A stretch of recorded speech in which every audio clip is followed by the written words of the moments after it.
All right, everybody, welcome back. We are going into draft for game two.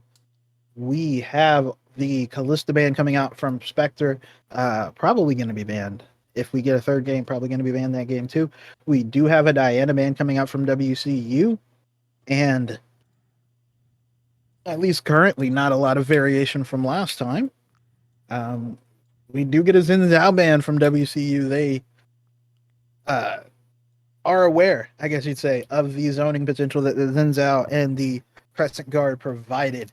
It is going to be a Viger ban from Spectre. I guess they were worried about a first pick Vigar. It is going to be a Victor ban and a Jinx ban coming out. So immediately, at least from WCU, acknowledging that they need to change something. That first pick is extremely spicy. Dissipate going to be pulling out the Zac, which has sort of become a BTL staple in a lot of ways. We've got a couple of Zac players in the league, and Runner 90, and now Dissipate putting their name in the ring, as well as actually Talus, who's played the Zac. So interesting to see that picked up as early as it is. Maybe they're scared that Swagasm is going to take that away, or maybe they just want to blind pick that and have that security with it. Well, last game Spectre did ban the Zac, so yeah, I think. Ooh, Spectre said, "Okay, we're going to take the Shyvana that you banned the last game." So we already seeing two different most likely jungle picks, unless it's going to be Lake on a Shyvana, which I would love to see. Shyvana top is always fun to watch, and it's going to be a Corki coming in, most likely going into the mid lane. Haven't seen Corki bot lane in a few seasons for sure. So early on, we are getting picks that are entirely different. So we are going to get a new game. Not going to be a spicy run back. It will not be a spicy run back, despite what the bands potentially told us. Oh my goodness, no way that this comes. Okay, we get the Aurelia picked up as well, so a lot of really aggressive picks already picked up by a lot of these sides. The Aurelia, is that going to be Aurelia mid?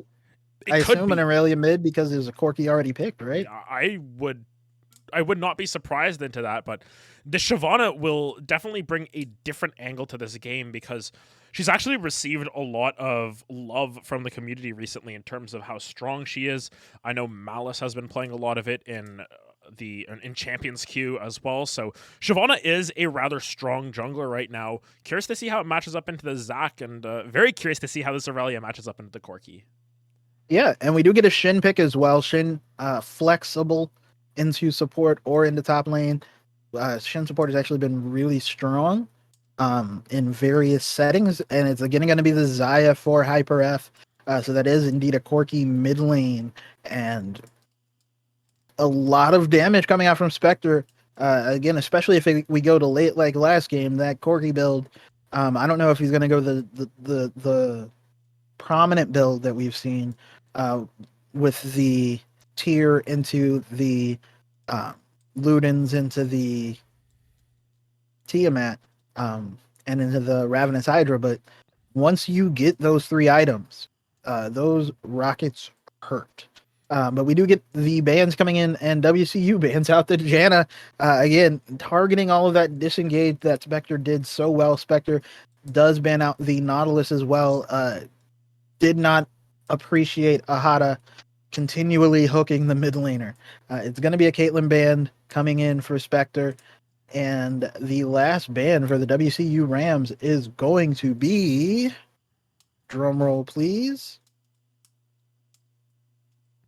Would not be surprised to see a top lane ban here, if I'm being honest. Oh, what is it? They're taking their time. It's a Zillion again. Okay, interesting. So they're going to ban out the Zillion just to prevent the revives from coming through. Interesting to see them banning that away from Red, but still curious as to where the Shyvana is going. I have an inkling of a feeling that this is most likely going to Swagasm in the jungle, but would not be surprised to see Lake pull it out as well. I feel like that is a Lake champion to pull out, if anything. And yep, there's the answer. Ooh. As Hecarim is hovered. That is super spicy. It's going to be the Volley Bear coming out for Spectre this time as opposed to WCU, and it's going to be the Shyvana, like you said, in the top lane. It could be Volibear top lane too, though. It's flexible is both ways. That is true. I got my hopes up a little too soon now without confirmation, so let's hope they don't let me down. But nonetheless, either way, if it's an AD Shyvana, once you get to 35 minutes, that is, oh my goodness. 35 minutes AD Shyvana is the worst. And AP Shyvana, if she's got enough stacks, also the worst. But we do get a Samira coming in for WCU. It is going to be Kalichi again on one of those, oh my goodness, it killed everything champions. And we're going to see the support going to be an Alistar. So likely a support last pick for Spectre. Going to get the support counter pick. The Morgana is up, which was banned last game. I don't know if that's going to be desired, but we will find out in a second. Rakan is also available if Red wants to play that to make the Zyra Rakan combo, but Samira Alistar is going to really thrive in this lane. The Karma as the answer is also quite good because you're able to poke out this Alistar quite a bit in lane. Alistars don't usually opt for the... Oh my goodness, even better. Alistars don't often go for the Aftershock, so nowadays with Phase Rush, you want to sort of shut that down. And, you know, Lulu able to polymorph either the Alistar engaging or the Samira in her ultimate, so really strong pickup. It's just about how you pilot that champion and how well you can do that. But we will find out who is going where because we're going to head into the client draft in just a second. And then we get to figure out who goes where because that's the main question that I think both of us have is where's this Shyvana actually going? Yeah. And also in the terms of the spicy picks that we haven't seen, but someone may have in their back pocket. Solo lane Alistar? I'm just floating it out there. I'm putting it out in the universe. I would stray away from that as one of the potential options. Very unlikely to see that, but you know, we can always hope. Maybe Kingfisher's just a crazy Alistar top lane player. Bring it back season 1. I am hoping somebody is just a really big Shushi fan, but probably not happening. Yeah, it would be a little bit crazy to go for like an Alistar mid lane or something in this situation. Oh, that would be even better. I am pretty sure all of those fun things got nerfed to oblivion like 10 years ago, though. Yes, quite literally 10 years ago at this point as well, but very curious overall about how this game works out because, you know, you've got this potential between a Volibear and a Shyvana top lane here. I think that's the main question. And yeah, Lake's going to lock that in, so very curious to see how that plays out. Shyvana top lane is a blast from the past in a lot of ways as well because it sort of rose to prominence with the likes of what was it, Renekton, and there was someone else, Dr. Mundo. Those were like your holy trinity for the top lane, and Shyvana being that top laner here, I'm curious to see what Lake's going to do with this champion. Yeah, it is definitely going to be fun. Shyvana into Shen is not a matchup I can recall seeing, so I don't know what to expect here at all, which should be very interesting. But yeah, like you said, it's going to be the Shyvana in the top lane, unless it's going to be some last-minute switcheroos, and it's going to be the Volibear in the jungle. It is going to be the Aurelia mid with the Shen top, as opposed to the Shen support and Ali solo lane, which, again, makes me very sad. But we are going to continue on in the pick and ban. But at least early on, Zach plus Shen, there's a whole lot of dive potential available here on the side of WCU. Backline access that maybe they didn't have last game. Yeah, you're going to have a lot more agency when playing this Zach, especially in terms of jumping on top of Corki, on top of Lulu, on top of Xayah in the backline as well. So I'm curious to see how Dissipate ends up making this one work. It's a champion that can sort of live and die by their own gameplay. You know, it's really dependent on if Dissipate knows all the Zac angles that they can look for, if they can really get on top of Xayah and Lulu untouched, or onto this Corki untouched, and if they're able to sort of outpace the Volibear in terms of ganks. Zac isn't a champion that wants to, you know, just farm up over time. They want to just be able to jump into that backline, be able to, wreak havoc in a lot of ways and sort of bounce up and down the setup for Kalichi on the Samira. So realistically, this comp is really based around how Please Don't Run It and Kalichi go. The one thing I'm concerned about, though, is you're carrying a lot of AD. You don't have a lot of AP threats here. Zac technically has magic damage, Shen technically has magic damage, but your main damage dealers are going to be dealing attack damage here. So I'm concerned because it sort of pigeonholes what Shyvana actually needs to build, and Volibear, they just need to stack straight armor in that situation, and they should be feeling okay about themselves. So curious to see how that one plays out. That is true. We will find out very, very shortly as everyone has locked in. There's been no last-second switches, so we are going into Game 2, WCU Rams versus Spectre Gaming. Don't go anywhere. We'll be right back.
All right, and we are back. Game 2. WCU on the blue side, and it's going to be Spectre on the red. We do have Lake going in the top lane. He has teleport and exhaust with press the attack, so most likely going to be an AD Shyvana looking to split push down everything. We have Swag again with the PTA for the Volley Bear. It's going to be the first strike for Corky. Again, lethal tempo for Hyper on the Xayah with exhaust. And Lulu's taking Airy with Ignite. On the other side, we have Kingfisher, has Flash, and has Grasp of the Undying. Dissipate does have the Aftershock. It's Please Don't Run It. Also taking Teleport to go along with the Flash and the Conqueror on the Aurelia. And Kalichi took Cleanse. Not going to have to waste an item spot for that QSS. Probably. This time on the Samara with Conqueror. And it's going to be Ahata with Aftershock. So not going to have the damage. Or not the damage, I'm sorry. The resistance missing that we saw last game on the Nautilus. It does not look like there's going to be any invades this time. Both teams looking to kind of spread out the map. We do have the normal leash on the bottom side for Swag, but it's going to be a leash on the top side for Dissipate, as everyone looks to be playing standard. Maybe a little bit of bot lane cheese, but they are spotted and being pinged out here for the side of WCU. They are trying to zone off the wave, but not effective. And as Hyper is able to get those minions anyway. We do see Kalichi already getting poked very low by the Lulu. People frequently underestimate the Lulu damage, and it's going to be the flash out of Kalichi level 1. Lulu Q's, Lulu E, I believe. Basically putting picks on the members of WCU and chunking them all the way out. Just oh my goodness, so much damage. And there's the flash ignite. There's going to be the cleanse. Kalichi trying. There's going to be the ignite onto Red, but Red is not going to go down, and Ahata might go down as well. Hyper is now level 2, and that's going to be level 2 onto Red, and Ahata has maybe 100 health left. Just like that. And there comes the gank in. Learning is going to be forced to use the flash to get away. Very nice gank in the mid lane from Dissipate in the meantime, but Learning not going to go down, is going to have to use a summoner, as they were able to interrupt the Valkyrie. And we see in the top side Lake trying to get into a fight with Kingfisher, and is going to get some solid damage. Kingfisher going to go ahead and use the taunt to walk away, going to let the cannon minion do the work for him. Work smarter, not harder. We do have Swag already in the top lane looking to see if maybe there's something available here. Actually look like he's gonna back now. Maybe gonna go for that scuttle crab, seeing that the fight is not really going to happen. But Lake already being aggressive in the top lane on the Shyvana. Yeah, really interesting start to this game with the Samira getting forced out of lane by the Lulu. It means that HyperF is going to have a pretty tangible advantage just in terms of being able to reset here, having those that combat advantage with the extra longsword, and even in the mid lane here. Please don't run it. Oof. Run it. It's going to be forced to flash, but it's trying to get away. It's able to dash a couple times, but it's going to be the kill going over to Learning off of the fantastic gank there from Swag. And just like that, Spectre is ahead. They are already up 1,000 gold at 3 minutes. That is not an ideal start for WCU. And again, we see Red just walking up saying, I bet you don't want this, and is actually correct. They are going to get the bone plating off of Red, and we do see a gate coming in. Dissipate looking to walk through the bot lane, but is seen on a ward, so probably not going to get a lot of advantage there as well, as we do see Swag again hovering that mid lane just in case. Not fun. Oh no. No flash on Please Don't Run It. It is going to be able to get away, but is not going to get much else. And Dissipate is still in this bot lane. The ward expired, so they knows that Dissipate was there. I don't know what happens from here, but Lake is fighting Kingfisher, trying to gets the PTA proc, but right now, Shin is going to win that, probably up until level 6, because Shin does not have a combat ultimate. But it's going to be Swagasm coming up top, trying to get on the Kingfisher, does get the stun. That is going to be the taunt. We do also, in the bot lane, get the engage coming out from Dissipate. Dissipate trying very hard. There's going to be the flash, and it's going to be Kalichi coming through with a lot of damage. They're trying to save the kill for Kalichi, and does manage to take down Red. Is going to go forward again. No fear out of Kalichi, trying to get onto Hyper F as well, and is at least able to get a kill back to even out some of that gold in the bottom lane. Yeah, super aggressive moving forward, looking for that play, and it's a set piece. You know, you want to have this Samira get back into this game a little bit, and that's the best way to do it. Give her that kill, give her that advantage to get back into this lane a little bit, and now with the wave, you know, stacking up against Hyper F, they have to play extremely careful here, because Hata can just look for a dive here, potentially set up for Kalichi to pick up another kill, and you've got to be extremely careful in that situation. So well played from WCU to get back up on their feet just a little bit. Yes, it is still a gold lead for the side of Spectre Gaming, but once again, Kalichi showing that you cannot underestimate this player, because on Samira, on Callista, on Kaisa, whatever sort of aggressive AD carry you want to put them on, they will thrive. Oh, topside. That Lulu damage still doing work, and we do finally get the ult out from Lake. Lake walking away now. Kingfisher does flash, gets the grass proc, probably not going to get the kill, is going to walk away, gets hit with the E that does a ton of damage, but that is the exhaust out of Lake as well up there in the top lane. So Kingfisher able to hold on, able to collect the wave as well, is not going to be that far behind.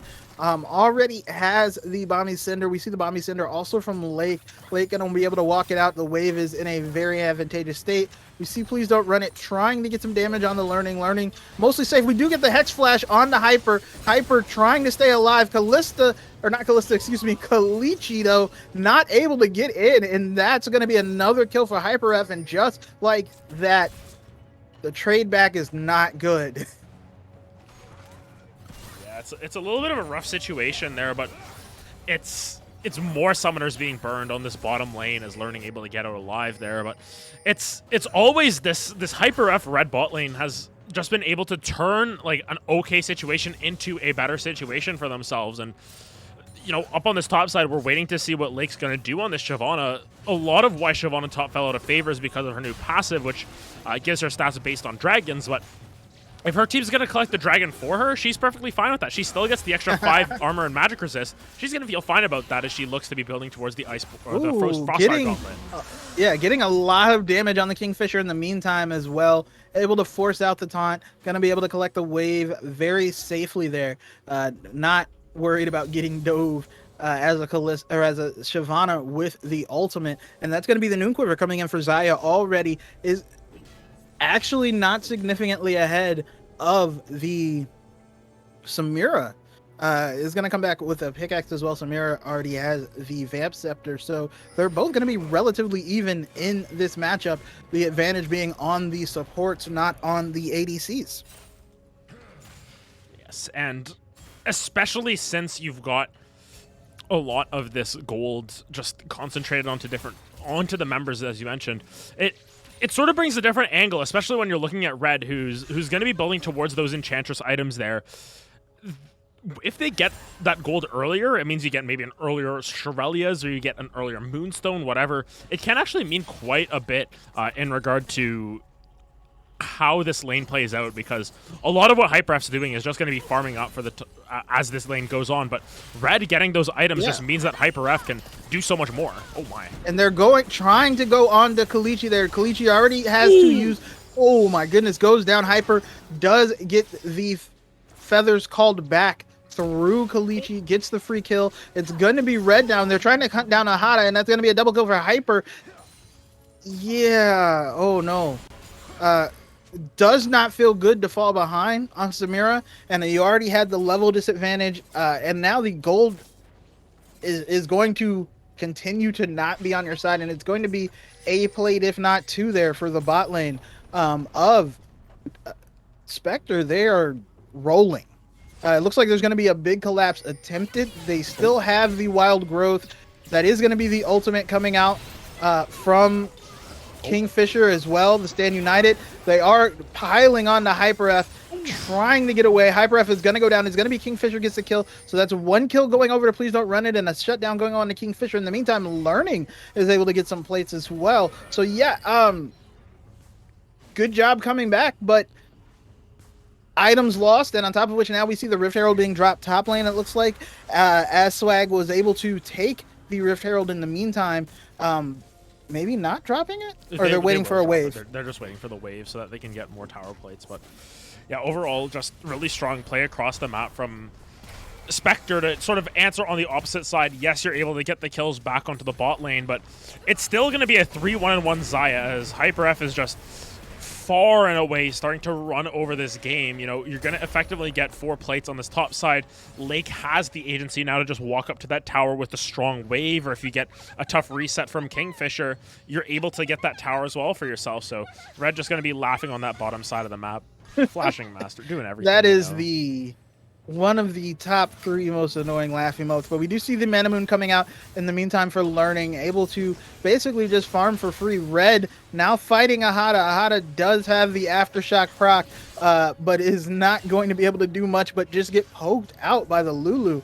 Lulu absolutely fearless in this matchup. That's going to be the flash, and it's going to be a polymorph on the Kalichi, but they are pushing HyperF out, and Kalichi is able to live. That's going to be the ultimate coming out from HyperF. Oh, there is the Zac, and he's going to get the little stun there, and it's going to be a double kill onto the Samira, and now we see Swagasm coming through. Kalichi, the stacks fell off, and there's Learning as well, coming down to participate, dissipate, able to live. There's going to be a teleport from...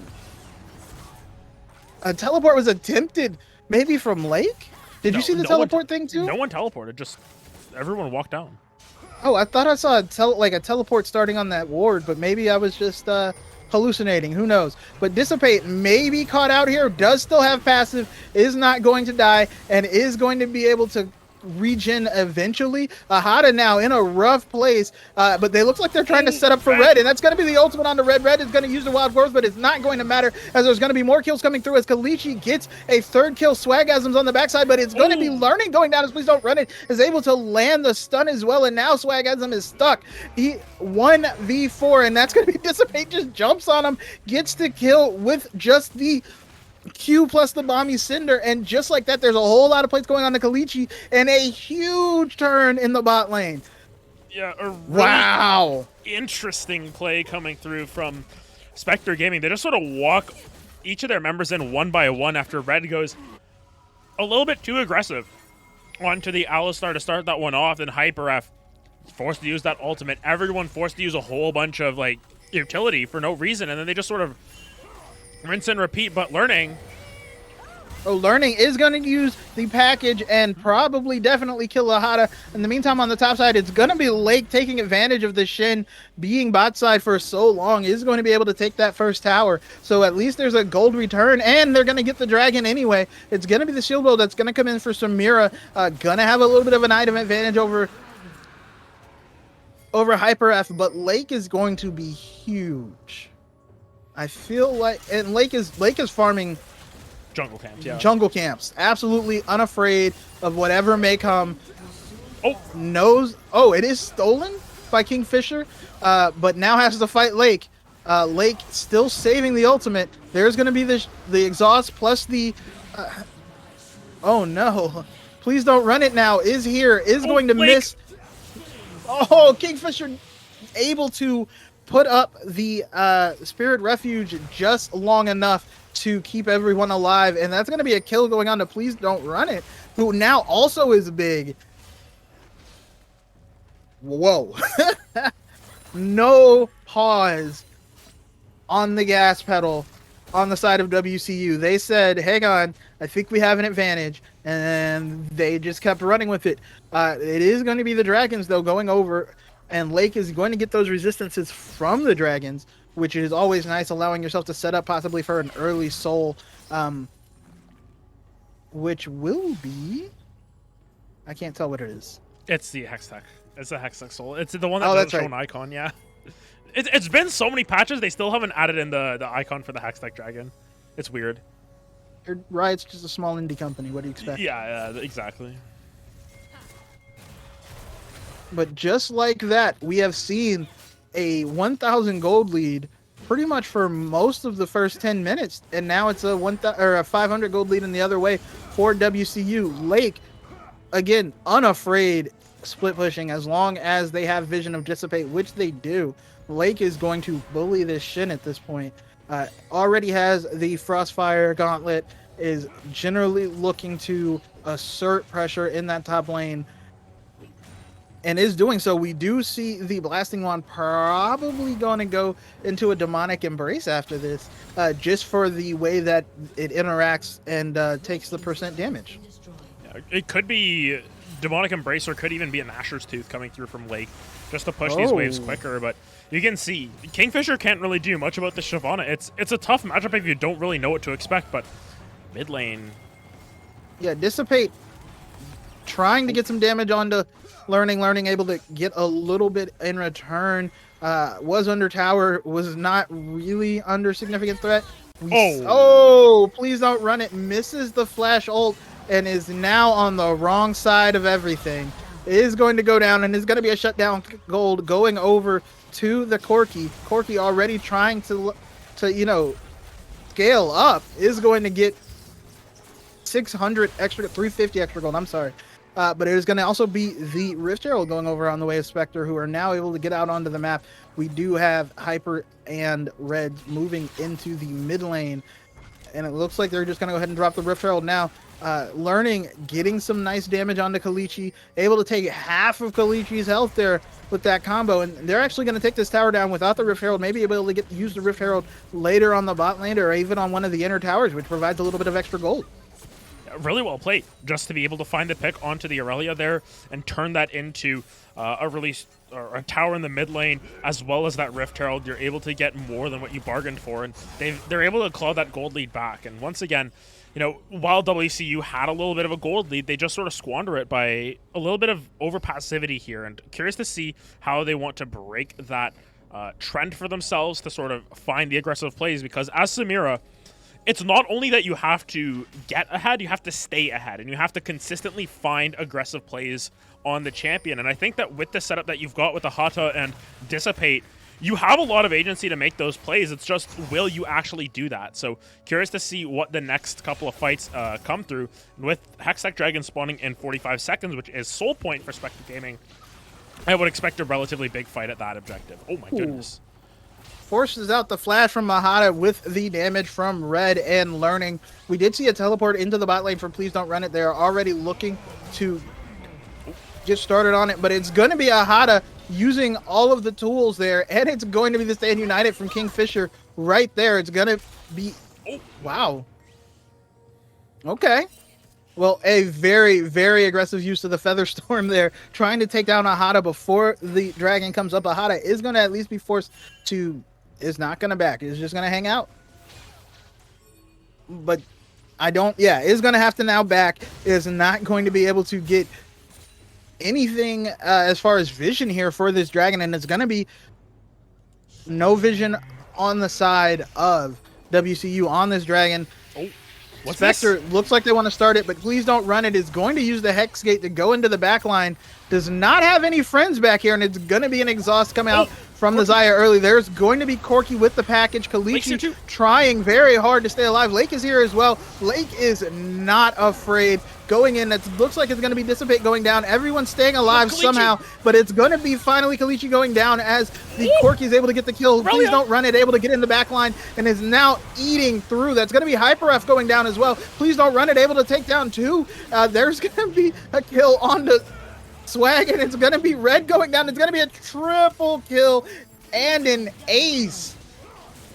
Wow.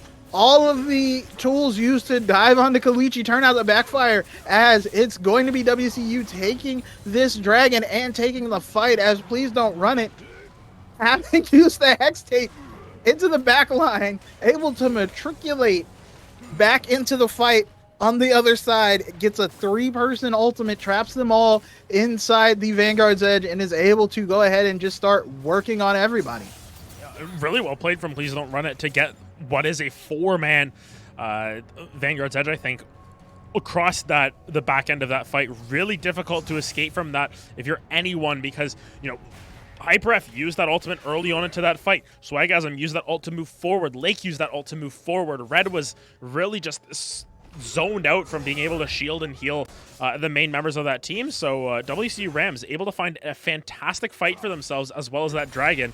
It opens up a little bit of a gold lead for themselves, about 1,500, but we'll keep an eye on how that works out moving forward as well, because it is extremely close, this game thus far. 20 minutes into this one, it feels like we're poised to get a repeat of last game, where we go into the hyper late game once again. Realistically, it's going to be super exciting to see how this turns out.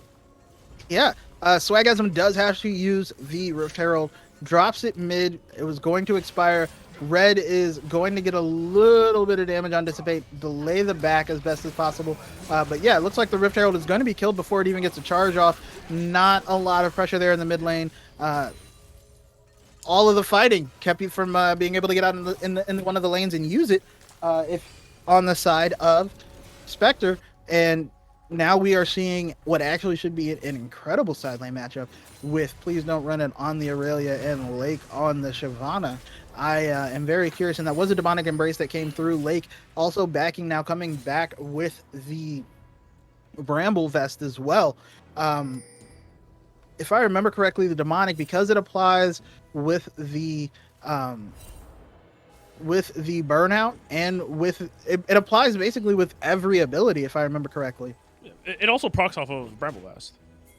So if someone hits, you'll get a little bit of extra burn with Bramble Vest as well. So it ends up being quite strong, just having that demonic embrace, just to you know, be able to return damage. You can see it here. Look at the damage coming down. Yeah, Please Don't Run It, though, absolutely unworried. And there's going to be, to stand united, maybe could have won that fight without it, but is going to be able to take down Lake in the side lane. And just like that, they are able to at least push on this side lane. Going to be Kingfisher backing immediately, as we do see some pings on the Baron on the side of Spectre, but they are definitely not going to be able to start it. And Red actually has to go top lane, or bot lane, excuse me, to answer Please Don't Run It, who does not respect this at all. Is going to be able to get the kill and going to be able to flash out. That is going to be the ignite that was used from Red. Please Don't Run It gets the Hex Drinker, is trying to kill Learning, is going to go down, but Learning is going to likely go down to Dissipate in the meantime, and there you go. Trading and trading and trading and trading. And in the meantime, there is not going to be any third-party advantages going on, but it looks like Swag is going to walk right into... Oh, they're trying to cut him off. Dissipate not able to initially hit him with the jump, but is going to go in now. It's going to be the ultimate coming out from Swagasm. Stormbringer does bring the Armored Bear away, and that's why they banned Zilean. It just occurred to me. You ban Zilean if you want to play Volibear, because they're mortal enemies. Yeah, but regardless, at this stage, it's becoming rather challenging to play this map for Spectre, because I mean, bot lane, they have a little bit of an interesting scenario where they send the Lulu down to stop the Aurelia. I mean, I don't know about you, but pretty sure that never works out in favor of the Lulu. Nope. So Aurelia gets effectively a free kill. Yes, she gets killed by the Corki at the end of it, but you know, it's still another kill going in favor of WCU, who holding on to a 2,000 gold lead. It's nothing too substantial here, but it's important because they're stalling out these side lanes so well. And we talked about how, you know, Corki Shyvana are going to be having an extremely strong side lane, because they're either going to be laning up against the Shen, who is very important in terms of leaving the side lane, or they have the Aurelia, who needs to be in every fight because of how fed she is. So really curious in terms of how they wanted to set up these side lanes. But Aurelia's top lane right now with teleport. The package is picked up by Learning, so curious to see how they play around this third dragon. Corki with the package, teleport? Looking to set up something. That is going to be the teleport, having pushed in the wave, and we are going to likely see a fight on this dragon. Yet again, we see the Hex being used. Oh, the flyby from Dissipate to even everything up, and that's going to be yet again another nice ult from Please Don't Run It. We do get the feathers coming in, and it's just straight chaos, but it's going to be Kalichi in the back line trying to live is going to go down. The Corki package does a ton of damage. Please don't run it. It's now going to go down. Corki's going to live. And it's going to be Dissipate going down. That's going to be an ace for Hyper F. Lake being the only member to go down, and they are pinging onto the Baron. That was one of the best packages I've ever seen.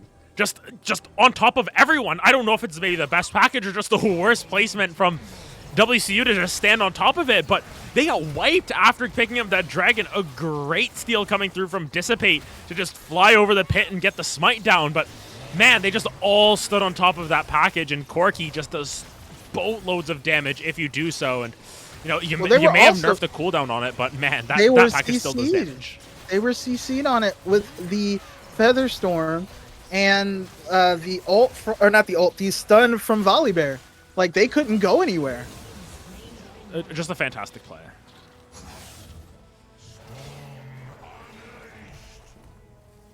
Oh my goodness. And now we see the Ravenous Hydra coming in for the Corki. Corki now at 3 items is going to hurt like you wouldn't believe.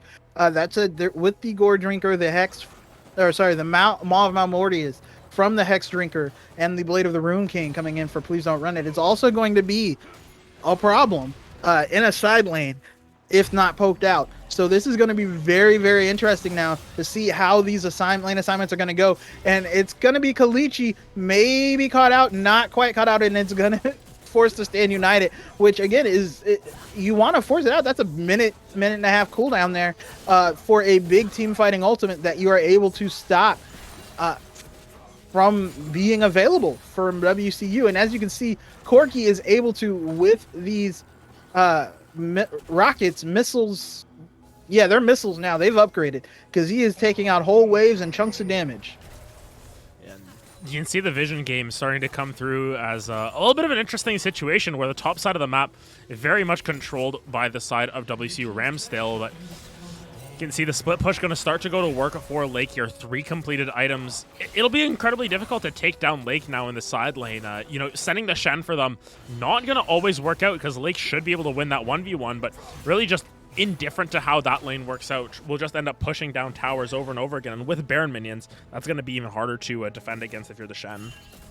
Absolutely. And yeah, Shen does not have the ability to target those cannon minions without fighting Lake. And is therefore taking a lot of damage, misses the taunt, is going to use the Spirit's Refuge to at least make sure everybody stays alive. And in the meantime, though, because they committed the Aurelia to the bottom side, it's going to be the mid-inner tower going down, along with some damage on the... Ooh. Corki able to land a nice rocket onto Please Don't Run It, and just like that they are able to continue this pressure, and now the pressure is gonna rotate to the bottom side, and there is going to be a stun. Dissipate is going to get caught out possibly. Dissipate is going to go down. Swagasm's able to take him down, and it's going to be a missed ultimate there from Please Don't Run It on the backside as Kalichi has to run away. Kingfisher also running away. Swagasm trying, absolutely trying, and it's going to be Lake on the other side trying to take down Please Don't Run It and Ahata, but it's going to be a very nice stun from Run It, and it's just like that's going to be the wild growth being used on Lake, and I don't know who's going to win. Kingfisher goes down. Lake is able to get the kill. Hyper-F is going to stay alive for at least a little bit. Is going to go down to the tower, but it doesn't matter. That's going to be a 1-4-8 on the side of Spectre, and they might be able to end this with the Baron buff plus the 4 members alive. Absolute fantastic use of ultimates. They are going to run out of Baron buff, so I don't know that they can necessarily end, but they are going to get at least 1 tower here off of the... Still. Yeah, it's still a long time on everybody but Dissipate and Ahata. They are able to take down Lake. Dissipate is just doing the best. Learning. It's going to be the flash out of red, and now Swagasm's trying to end it. Is not going to be able to. Learning, trying to hit the tower. Learning is going to go down as well. Maybe. That's another nice shield. Lulu just keeping him alive. It's going to be a nice triple kill there for Dissipate, and they are going to get a quadra kill on the back end, able to take down the maybe too greedy WCU, and it's going to be a disconnect from Please Don't Run It. But wow, yeah, that's the only thing that I can say. They almost end the game off of that, but Lake ends up coming up huge there by just staying alive. Lived with, I think, 100 HP before all the heals came through, and then just rejoins the fight with about 1100 HP. So this Shyvana top lane, despite not having the most flashy scoreline, has definitely shown their worth in this matchup. But it's been an extremely colorful game for the side of Spectre Gaming. They've had a lot of highs and lows, but like the last couple of fights have just sort of come out of nowhere. They're just so tanky. They're able to stay alive forever. And I think a lot of that has to be given over, or credit has to be given over to the Lulu here. Looking at the Moonstone here, 3100 healing done by that item. If we look on the Demonic Embrace here, 2100 damage from the Demonic Embrace has been dealt. That's pretty good. And Lulu has basically generated an additional tank champion. Yes. Throughout this game. That is insane. And also why the Lulu getting ahead is a problem. That said, it has been so close so many times. Especially on that dive. It looked like Lake you said, looked like Lake was gonna go down a couple of times. Lake got stunned under the tower. Please don't run it. Absolutely using every button on the keyboard and still not able to take Lake down between the wild growth, the shields, and we're hearing that the power went out for Please Don't Run It. Might have been, yeah. We'll get a check in onto that, and we'll sort of figure that out. But I think we'll just head to a break in the meantime while we solve everything. All right, everyone. So we will be back here shortly. We will see what that nice shutdowns and quadra kills does for the Zac, and if WCU is able to pull off the incredible comeback on Spectre in this game too here. So don't go anywhere.